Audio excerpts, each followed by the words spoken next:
Hello students, आप सभी को आपके अपने प्यारे channel conceptual study with Ritesh में एक बार पुनः स्वागत हो। आज का ये वीडियो स्टूडेंट्स आप सभी के लिए बहुत ही ज़्यादा इंपॉर्टेंट होने वाला है। ठीक है, आज के इस वीडियो में स्टूडेंट्स आप सभी को बताएंगे कि सेमेस्टर 1 में पढ़ना क्या है। ठीक है, जो कि हिंदी मेजर 1 का सिलेबस है स्टूडेंट्स। ठीक है, इसमें सिलेबस के अलावा आप लोग को कुछ इंपॉर्टेंट चीज़ें भी बताएंगे, तो आप लोग वीडियो को पूरा अंत तक देखिएगा स्टूडेंट्स। और चैनल में नए होंगे तो जरूर से सब्सक्राइब कर लीजिएगा, क्योंकि इंपॉर्टेंट क्वेश्चंस वगैरह आते ही रहते हैं इस चैनल में। ठीक है, तो जरूर से सब्सक्राइब कर लीजिएगा। देखिए स्टूडेंट्स, मेजर 1 में आप लोग को पढ़ना क्या है, हिंदी साहित्य।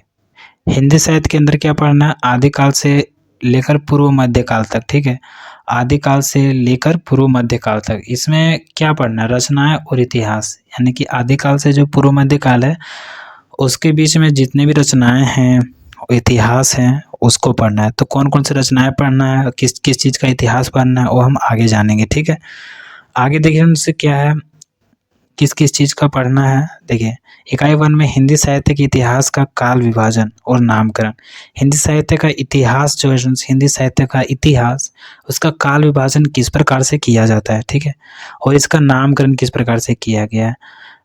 आदिकाल का नामकरण, तो आदिकाल का नामकरण किसे पढ़ा है, क्यों इसको आदिकाल बोला जाता है। ठीक है, तो इसके बारे में भी पढ़ना है मेनली। ठीक है स्टूडेंट्स, आगे देखिए इकाई 2 में आदिकालीन साहित्य। आदिकालीन साहित्य में यानी कि आदिकाल में जो जितने भी साहित्य थे, तो उनकी क्या पृष्ठभूमि रही और क्या क्या प्रवृत्तियाँ रही, कौन कौन सी प्रवृत्तियाँ थी स्टूडेंट्स, जो कि जिससे हम लोग पता कर सकते हैं कि वो आदिकालीन साहित्य है। ठीक है, रासो काव्य परंपरा क्या था उनमें से, और जैन साहित्य, सिद्ध एवं नाथ साहित्य।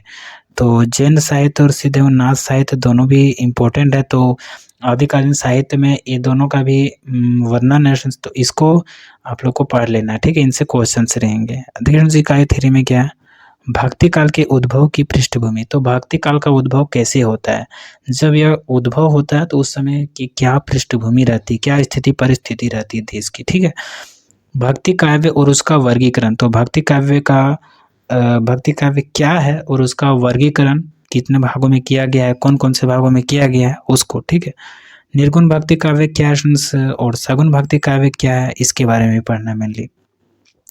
अगला देखिए इकाई 4 में कवि परिचय एवं रचनाएं। तो कुछ कवि परिचय के बारे में पढ़ना है और उनकी रचनाओं के बारे में पढ़ना है। इनसे भी क्वेश्चंस रहेंगे, जैसे पृथ्वीराज रासो का कन्वज समय के अंतर्गत षड ऋतु वर्णन, जयसी विद्यापति का वंदना, राधा की वंदना।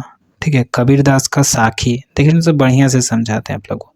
पृथ्वीराज रासो का पृथ्वीराज रासो का पढ़ना कन्वज समय। ठीक है, उसका षड ऋतु वर्णन। फिर जयसी विद्यापति का पढ़ना है वंदना, राधा की वंदना। ठीक है, कबीरदास का पढ़ना साखी। रैदास का पढ़ना है प्रभु जी तुम चंदन। नानक देव का पढ़ना है जो नर दुख में दुख नहीं माने। ठीक है, तुलसीदास का पढ़ना है कवितावली की पद। मीराबाई का पढ़ना है मीरा की पद। ठीक है, और इसमें भी पद संख्या 1 से लेकर 4 तक पढ़ना है, सारा नहीं पढ़ना है। सूरदास का पढ़ना है भ्रमर गीत सार। ठीक है, और इसमें पद संख्या 21 से लेकर 25 तक ही पढ़ना है। जयसी का पढ़ना है नागमती वियोग खंड।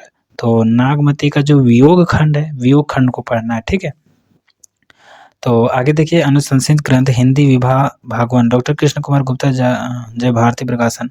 तो ये सब कोई खास नहीं है। ठीक है, और ये वाला जो इकाई 4 बोले ये सारा आप लोग को पढ़ के ही जाना है, अन्यथा स्टूडेंट्स आप लोग के मार्क्स कटेंगे। ठीक है, और बना नहीं पाइएगा। कुछ इंपॉर्टेंट किताब हैं, बुक्स हैं, जिसको अगर आप लोग को लाइब्रेरी में मिलता है तो आप लोग ले लीजिए और पढ़िए इसको। ठीक है, ये सारा कंटेंट मिल जाएंगे। तो कैसा लगा वीडियो जरूर से बताइएगा, और चैनल में नए होंगे तो जरूर से सब्सक्राइब कर लीजिएगा, क्योंकि चैनल आप लोगों के लिए बहुत ही ज़्यादा इंपॉर्टेंट है। ठीक है, और थैंक्स फॉर वॉचिंग। फिर मिलेंगे नए इंटरेस्टिंग वीडियो के साथ। जय हिंद, वंदे मातरम।